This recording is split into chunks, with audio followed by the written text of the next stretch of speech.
policeman or any other security agent peanuts. He can decide to help himself with a license plate. Yes, what difference does it make to him? The difference is policemen prefer to block the highway and extort money from motorists and other Nigerians rather than demand for better pay. They see that gun as having the power of control. They have the power to coerce and extort people. So they don't really care about their salary. They can make as much as that salary within a few hours if they're able to extort the right person. It happens every day. You see policemen holding and detaining people without any charge, which is kidnapping in the real sense. And they end up extorting money from them, which is ransom payment. They pay that ransom and regain their freedom. So they are able to do this officially with arms that the Nigerian state issued to them. So how about paying them a better package? Not just the salary, but at least life insurance and maybe a home that they can afford by themselves. You make it a credit system that they can pay through a mortgage. Once they drop the advance payment, they can start paying monthly from their salaries. In Nigeria of today, the minimum a security agent should be paid shouldn't be less than 500,000 naira per month.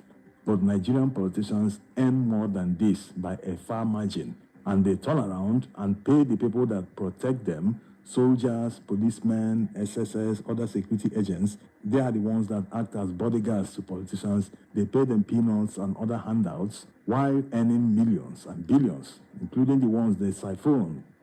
So it's a very bad system we operate in Nigeria. The people that apply to join the force, whether the army or the police, they do this because they just want that power. They will use that power to earn their own money. They wouldn't need to depend on salaries. And the politicians are aware of this. That's why they pretend as if there is no corruption in the military, in the police, everywhere. They feel Nigerians should pay that salary. The part of that salary they know they are not paying, let Nigerians pay that, whether through ransom payments or other extortions by security agents. So these are the issues. And anyone that is licensed to carry firearms can do anything. You cannot even predict what he can do with the firearms. That's why policemen today extort Nigerians of millions of naira for no reason. If they catch you for a traffic offense, which normally shouldn't be more than 50,000 naira, for whatever offense you have committed once it's a traffic offense, but they might end up searching the person's phone, opening the bank app to see that the person has a balance of maybe 10 million naira, and they end up wiping the account. So you can see these types are no longer security agents. They are criminals. They are kidnappers. They can even waste anyone after seeing a huge cash in his bank account. So having known this, you can now understand why some people do not complain. Some people in the army, in the police, in any security agency, some of them make videos. They are the good ones because they don't want to be involved in corruption. They can always shut their mouths and continue doing what others do. They can continue using that licensed gun that the state issued them to rob Nigerians, to commit all sorts of atrocities, to enrich themselves. They can do that quietly without coming on social media, making a video and criticizing the system and even reprimanding politicians. Anyone that does it, you cannot say that this person is a bad person. The person is playing the role of a whistleblower here. He's trying to make politicians, policymakers, the people in power be aware of what is happening so that they can make amends. No one knows it all. But when people in the front lines, especially soldiers that are tasked with protecting this country, when they express their frustrations at the system, how everything works, how they are suffering, people in power should be concerned. They should understand that it is a huge security risk, that people that are licensed to carry firearms, that they cannot even account for, like people in this video, you know they're in the front lines. If there's a strike where they are, you might not account for all of them. They might disappear with the licensed firearms, and there's nothing in a state like Nigeria, there's nothing they can do about it. As you can see, this was where the soldiers moved in. Empty hall. Empty hall.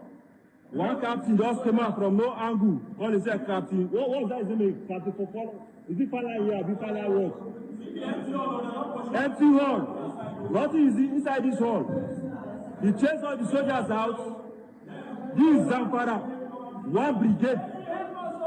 One brigade camp.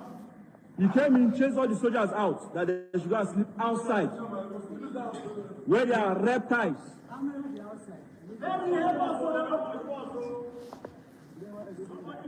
As you can see now, these are soldiers' load, which he evacuated from the hall.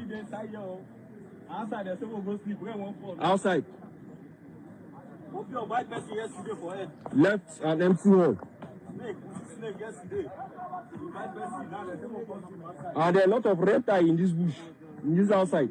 Some people were being stung by scorpion. These are soldiers living like refugees, which they are fighting for their father's land. Living like refugees. So their emolument must be top priority for people in power. That's in a sane country where politicians care. But here, no one cares. They are all about getting as much as they can from the system. They don't give a damn about anyone. After all, they know that corruption is rampant. They too are corrupt. Despite paying security agents peanuts, they know people continue to apply to work there because they know once they have that power, that licensed gun with them, they can use that to rob people, commit all sorts of crimes, and make a lot of money. If you watch the lifestyles of many policemen, you can see that the money and what they enjoy is not justifiable when you compare their lifestyle to the salaries they earn. So these are the issues. You can never build a better country when you have a system like this. When people who do nothing, practically nothing, compared to the guys in the front lines, but they earn salaries that are not commensurate to the effort, the service they render to Nigerians.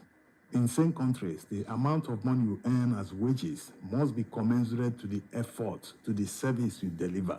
A doctor, for instance, you know a doctor saves lives. They earn a lot of money in Western countries. That's how it's supposed to be in Nigeria.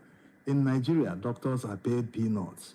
Soldiers that protect even the politicians. People must understand that it is the soldiers that protect even the president. But these soldiers and security agents are paid peanuts compared to the politicians. Why should a federal lawmaker be earning millions of naira per month as salary, while soldiers in the front lines are earning peanuts, less than 100,000 naira per month, like already said? It's a lopsided system where federal lawmakers who don't even bother to show up in plenary, some of them, once they are elected, their normal way of being elected, they just use that office to get visas of many countries and start traveling abroad. Even some travel abroad to countries they couldn't get the visa for before being elected. They now use that opportunity to travel to these countries, even going for personal business visits. So these are the issues. The other time a soldier made a video that he has spent many months in the front lines, was it in Borno State, and he's not able to afford a transport fare to travel down to the south to be with his family. When he was told the bus fare, he said there's no need. It's better to stay behind and send that money cash to his family. Can you see this? Why can you be serving a country and you can't even travel to be with your family? That will push the soldier to start committing crimes, involving himself in all sorts of corruption just to be able to meet up with his expenditure. After all, the government has given him power. That power of control, that license gun, he can use that to intimidate anyone, even rob people like the police do. They kidnap people, detain them illegally, and at the end of the day, these people pay ransom. They are forced to pay money to regain their freedom. Now, let's hear what this soldier has to say to Tinubu. In case you don't know me before, you don't know me to do. Because my mom won't say, the devil way you know it better pass the angel way you don't know. Ladies and gentlemen of the Nigerian Armed Forces, please make una stand up, arise. Something fishy is going down deeply. We will not know. Let them let us know. If not to drop the color for them, we'll drop and we'll go back, go carry cutlass, protect our family. They still need us for house. They love us. Maybe say person we no need us, go just carry us, they count money for in pocket only. Why in children they abroad, they go school. Our family I carry una children come put to and I carry una children come put for this work, make them do me, I don't tire. But waiting now, they keep us, I know they feel talk. Now stone will be having a firewood. I mean now because they don't never touch una children. No while I go reach now, I go touch una now. I go touch una. You go reach table, everybody go stand up fight for himself. I come as I tell you this one boldly. May everybody ready to fight Kala for himself. Everybody ready to fight Kala for yourself and fight. I cannot save the country anymore. I know if we save the nation again. Yeah, I don't even think whether we get president. Is our president alive? Mr. President Bola Ahmed Tinubu, please, what is happening now? They are killing the Nigerian soldiers. I won't say you see the killing so. You see what happen for your country. They kill you, they travel. you get patience, you get conscience. So I'm go touch you, I'm go reach you. Continue to the do am. Continue. No be the vote is good, baby. No wahala. Continue. We are good. Men mount. Babi Aski back say so. Nigeria, vote wisely next election 2027. Wow. Things dey happen for Nigeria. Jesus.